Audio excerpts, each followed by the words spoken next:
Good afternoon, viewers. Ashok Singh once again in episode 15. Let's welcome Shubham on NextGen Tech Talk. So, welcome to NextGen Tech Talk, Shubham. Yes, thank you, Ashok sir, for inviting me for this tech talk. I'm excited for today's conversation. Great. So, Shubham, you know, we have been, catching up AI practices from long time now. It's not new buzz in the market.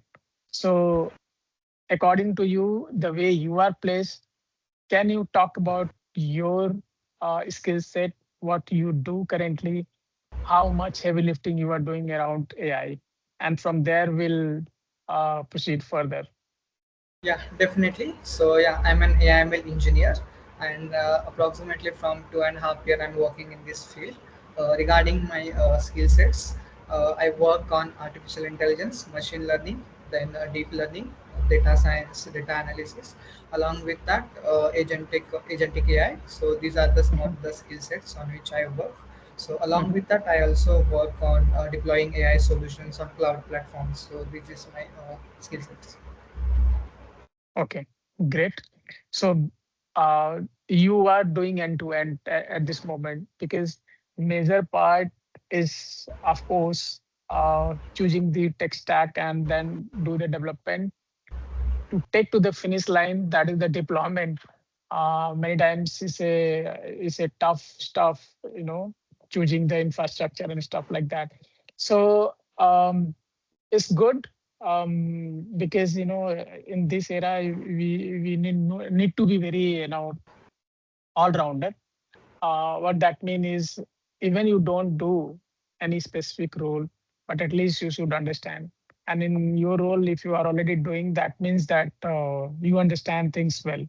So good stuff, Shubham. So I understand you have mentioned agentic and all, right? So if we talk about today, so what is the need out of a need? Is this more agentic in terms of solution? Yeah, still, according to you, things are around just AI. So yeah, definitely. Basically, it depends on the problem statement or what we are Hmm. trying to solve. So based on Hmm. its you can consider what kind of problem you are solving. We can Hmm. go for either agentic approach or we can use the AI approach, which means LLM approach. So it depends Hmm. on what we are trying to solve. Okay. So even suppose there is a business statement, Shubham. For example, a person who had just started a company, very startup product development company. And when I'm saying product, it's a consumable, consumer-based product, right?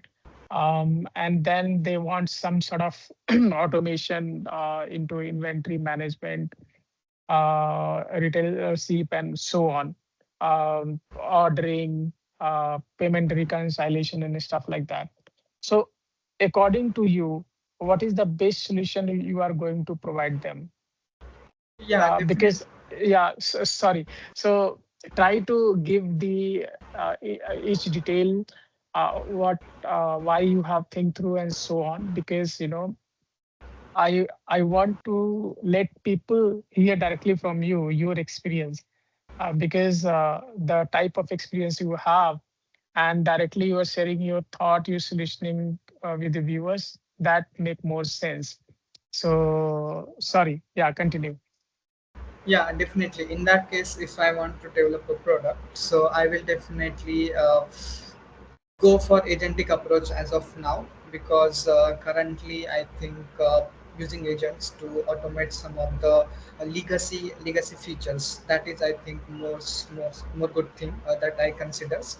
So in Mhm. that case, how I will go for the solution, first I will analyze the requirements, like what kind of product and what features the stakeholder want in that. So I will do requirement analysis of those things. Actually, a requirement analysis is one of the important part in any solution development. It can be AI or non-AI, and that is one of the important phase. So during requirement analysis, I will analyze all the requirement, what we want to build. Then I will go for the next step, that how can I implement AI in this. So that next step, I will analyze all the requirement and go for the AI solution that we can implement. Which feature, one of the thing that I need to mention that not all feature needs AI. Uh, for that case, we need to think about it. Is AI really necessary and going to add any value in that? So that analysis also I will do, and based on that, then I will go for feature by feature how going to implement AI in that. So AI in the sense I will go for chatbot where it is necessary, then agents where it is necessary. So I can think about deploying agents in that, and even I will use MCP server type thing in order to connect for the different data sources. So in this way, I will go for the AI enabled product for that use case. Okay. And what about the development lifecycle, Shubham? Are you going to use AI tools into coding, doing the unit testing and deployment also? Yes, definitely. Now, software development is completely become a AI powered software development. So I Hmm. will definitely go for the coding IDs. My favorite one is Cursor that I use for development. So I will Okay. Cursor will be my assistant during whole development of this product. I will use Cursor for writing code, then testing, writing test cases, doing testing, and yeah, for everything, even taking assistant while deploying or deployment script, I can use a coding ID for that. Okay. So you have mentioned for coding, you are already using Cursor. So for the product development, I'm not sure what all tool, or when I'm doing tool, meaning what all models you have already consumed or integrated. So according to you, what is the best tool as of now is for the generative AI? Okay, tool in the sense coding ID or platform which provides generative AIs different models and all. Okay, so currently I'm not talking about the coding, but of course for the end users. Yeah. So for generative AI, best tool Yeah. I will say if it is open source, if you want to say, then we will go for Ollama, which provides Hmm. different LLM models, open source LLM models. If we go for paid sources, then we have Microsoft Azure AI Foundry, which provides different LLM models, then evaluations, then monitoring all these feature. Along with that, we can go for Microsoft Bedrock, that is Okay. Amazon's Bedrock. So that is also Hmm. one of the best Gen AI solution provider. And if you want to go basically for evaluating AI solutions, so in that case, I will go for MLflow, which is open source evaluation platform. So these are the some of the tools I can say it's best for AI solutions. Okay. Since we are discussing about Ollama, right? We all know that most of us, whenever we talk about open source, so first thing come to my our mind is Ollama. So, have you ever tried to train this model for your own use? Yeah, definitely. We call it Okay. as fine tuning. So if we have Uh-huh. our custom data set, and then if you want to fine tune our own LLM model for that, then I have used Ollama on which different models are present. So I mostly go about 3 to 7 billion between them. So I have my fine tune multiple models using our custom data set. Okay. So not in very detail, Shubham, but in short, can you elaborate the process of fine-tuning the open source so that at least a student can at least get insight that we are not discussing only, or maybe it's not like someone is just typing to get some answer. We are talking about real time experience, right? Real experience. So can you talk about a little bit about tuning the Ollama? Yeah, definitely. So first step in that case is selecting our model, which model we are Mm. going to fine tune. So once we select our model, the next step is data set creation, because data set on that data set itself we are going to fine tune. So based on the model size and based on the parameters it have, we select the data sets. So mostly will be go for 10,000 to 15,000 samples. Between that, we create a data set for that, and each model has its own template what kind of data it feeds, so that we need to take care while creating a data set. So after that step, we need to select there are different techniques for fine tuning because model size can be 7 billion, and if we Hmm. load that model on our machine, so that can create a problem in our machine. It can get hang and all. So for that case, we use different fine tuning techniques like LoRa, QLoRa, which is used for quantization, which reduces model size, and using that we can fine tune our model efficiently. So based on our machine size and hardware or other GPU and all stuff, we choose one of the method. So then we load our model weights and all.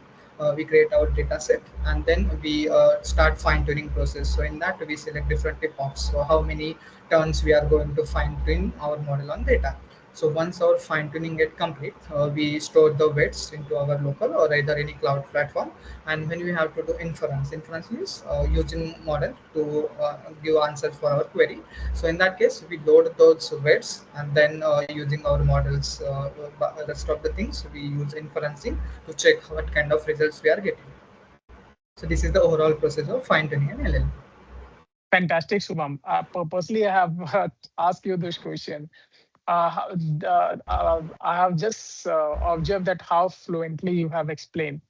And I think it will be not only beneficial, encouraging for the student who just want to get their hand dirty into fine tuning the models, training the models for their use cases. Because it's very easy to work with, a ready-made model, a cloud-based model where you just use the API and get things done, whether it's related to the video generation or some level of animation and stuff like that. But when you talk about the offline models, so then people get blanks, and many times they struggle also because it's not only fine tuning. There are other nuances also. Um, uh, Partially you have covered also. I'll let viewers to figure it out their own few things because otherwise curiosity will go away, right? So it's a continuous learning for everyone. But yeah, actually, I am really impressed, Shubham. You have explained very well. Okay. So I believe you have almost completed 3 years or 4 years in the industry. Yeah, we can consider approximately 3 years in AI ML industry. 3 years. Yeah. So it's quite good time because while we are working on any particular technology or the ecosystem, even we don't touch it other than what we are doing, at least we experience in terms of knowledge sharing, right? So according to you, what is the chances that if we build something today, right? Whether, as you have already mentioned, that whether you are using for coding or you are utilizing someone, model have connecting the API. So, what are the chances that you may face any problem in future? And if yes, then what could be those problems? So yeah, definitely the problems we are going to face after 2 3 years if you are building AI solutions or using a AI assisted coding platform. So one of the Mhm. important problem that I see is as a AI engineer, that currently whatever solutions we are implementing, such currently like MCP is in trending or agentic AI is in trending. So there are chances that after 2 3 years those things can get obsolete and no one can be using that in future. So this is Mm. one of the most important problem I am seeing, because 3 years ago whatever things I was implementing, so that currently no one uses. So this, as per time, things can get changed and that tech stack can get obsolete. So this is one of the important problem I'm seeing as a working professional. Second problem Right. is that like developers using AI assisted tools for implementing either software products and everything. So they are like very high using AI assisted tools to implement solutions, but they are not going into much depth of the code. So whatever code it is Mm. getting written, so they are not like observing what it is writing. So there are Mm. like many examples I'm seeing that the code get written, everything get done and it go on production build, but after some days it is get observed that it has security breaches and bugs and present. Right. So these two problems I'm actively seeing in AI world currently. Yeah. And I think this is going to be real problem for everyone, Subham. isn't it? Yes, definitely. Agree. Yeah, because we think that things are getting accelerated, got any speed, but at the same time, if we have not done due diligence in all means and regular governance, so definitely there will be a heavy cost to during the problem solving, or correcting the problem. So I think more important is whenever we are using AI for accelerating our work. So that is all good. Till the time it's all good. But as a human, our major, job is to do the due diligence, right? The way you have articulated that what will be the probable, future, uh, upgrade required, security patches required, right? So how we are making things available for all those are very important. So and that is the main need of a human there, right? Otherwise, I think you just give a prompt and simply you can build your entire application, right? In bit and pieces. I'm not saying that one single prompt is going to build, but yes, what I'm trying to say is definitely will get the output. But what type of application you are doing? Is this going to be a enterprise one? What will be the load? What region you are going to serve? So there are lot many questions. As an architect, you should explore. You should ask right question to the business, and then you jump on the solution. Okay. Yeah, definitely. I So agree with Ashok sir. This point. yeah. So one thing I always ask developer that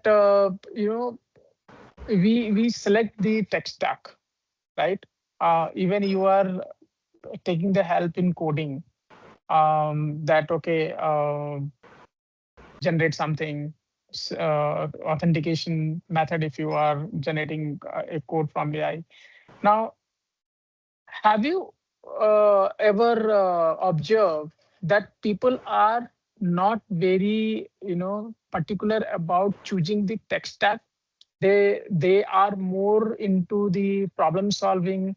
Like earlier, I think 10 years or maybe not 10 years, 5 years back, stream was like this team is .NET team, this is the Python team, this is the Java team, this is the C++ team. But do you still think that this is having a value that first we should decide that what tech stack we are going to use to build the application? So yeah, definitely, Ashok sir.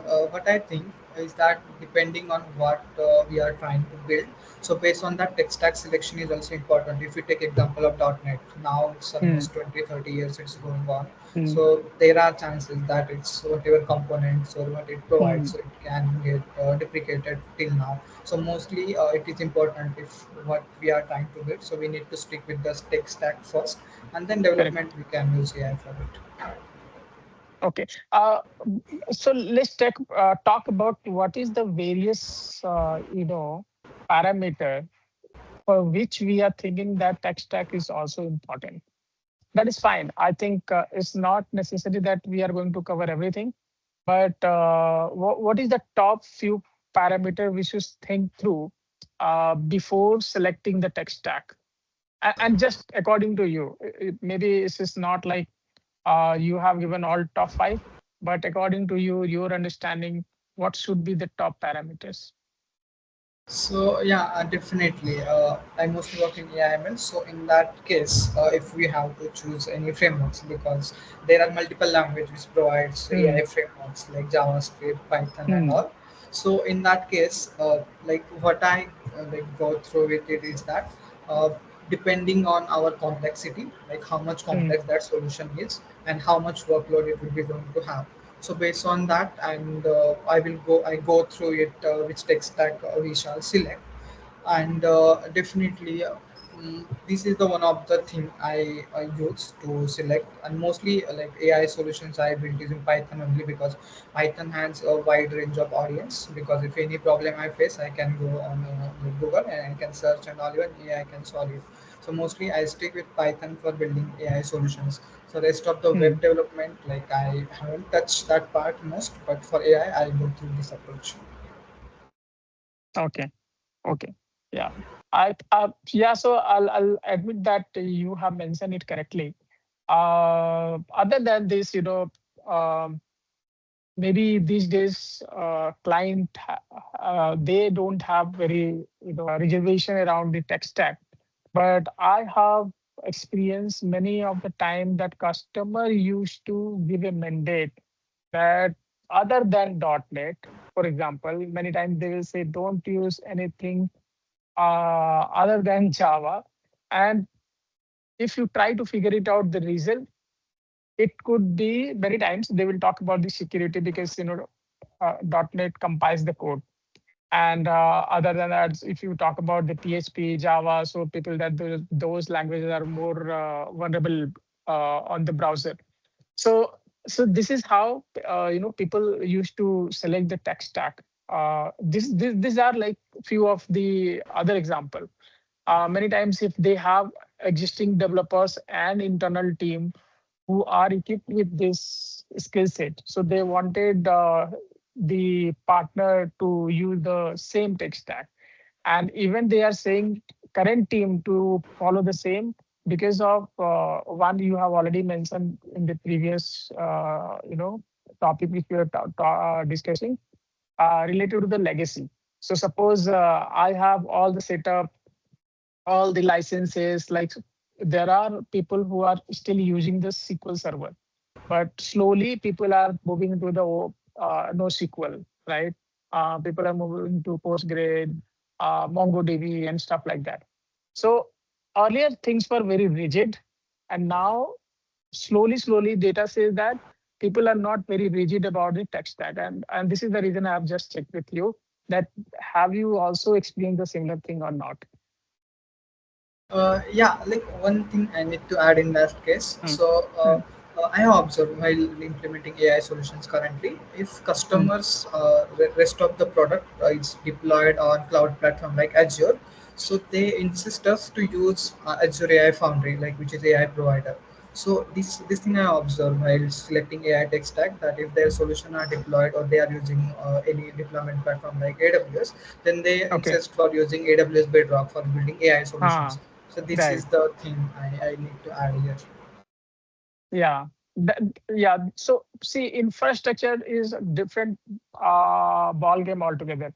So many times, if my like all the application landing on the AWS cloud or Google cloud, so it's very hard to make them believe that others are better than what they're using. And if you're convenient, like as a partner, your convenient is to work with AWS, they will still say, no, I want Microsoft Azure.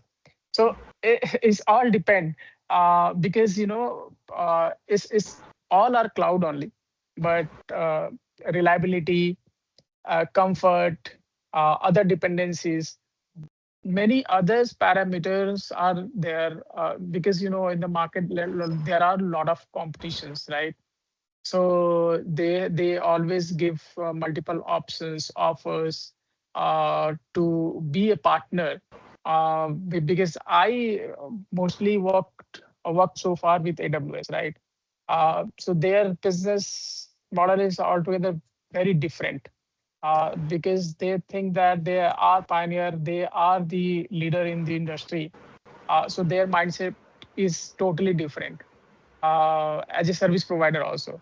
So yes, I think you have touched that service provider infrastructure part as well. That's why I have added. Okay. Other than this, Subham, do you have any specific message which you want to give to the viewers, as a experienced developer individual, so that others should not do mistake and they should learn from your learning? Yeah, definitely. First advice I want to give to the viewers of this platform is that try to operate AI. Don't get operated by AI. What I'm Hmm. trying to say. So I observe most of the developers. if they face any issue while working. So what they ask AI that what will be the solution for this. But my example is I consider that you need to give instruction to AI that in this way Hmm. solve this problem. So that can improve your credibility as a developer, and things can be in your control rather than control of AI. So that's why Right. I will suggest all the viewers that try to learn to operate AI, keep your domain knowledge strong, so that you can able to control AI in your hand. So this is the first suggestion I want to give to the viewers of this platform. Second thing is be updated. Like things are Hmm. changing very fast. Be agile. Try to learn as much as thing possible, and be you can consider try to learn as much as things. So that is one of the suggestion I need to give to the viewers. Okay. Okay. Great. Thank you very much, Subham. I think that's a great suggestion for viewers. One thing from you, uh, for your part, like what is your future goal, Subham? I understand that this is a very early start, just 3 years experience, but as you have already mentioned, that's a rapid development into tech era.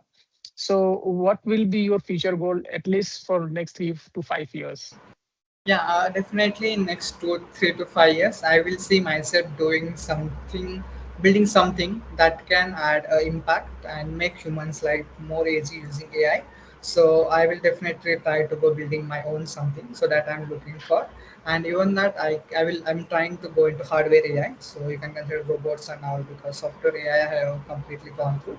But my next target is hardware AI. I'm trying to build something good for humanity so that I'm willing to do in next 3 to 5 years. Yeah. And I think, thank you very much, Subham. I was willing to hear that human factor from your response, and that you have already mentioned. So I think your clarity around your goal is very clear, right? So very good luck, Subham, for your future assignment, engagement, whatever you want to do in your life. You should achieve that. You definitely is going to achieve. So thank you very much, Subham, for joining NextGen Tech Talk podcast. I believe that there will be some takeaway for everyone from this conversation. Thank you, Subham. Yes, thank you, Ashok sir, for inviting me, and it was really great to interacting with you. I get to learn many things from your experience also. Thank you. No problem.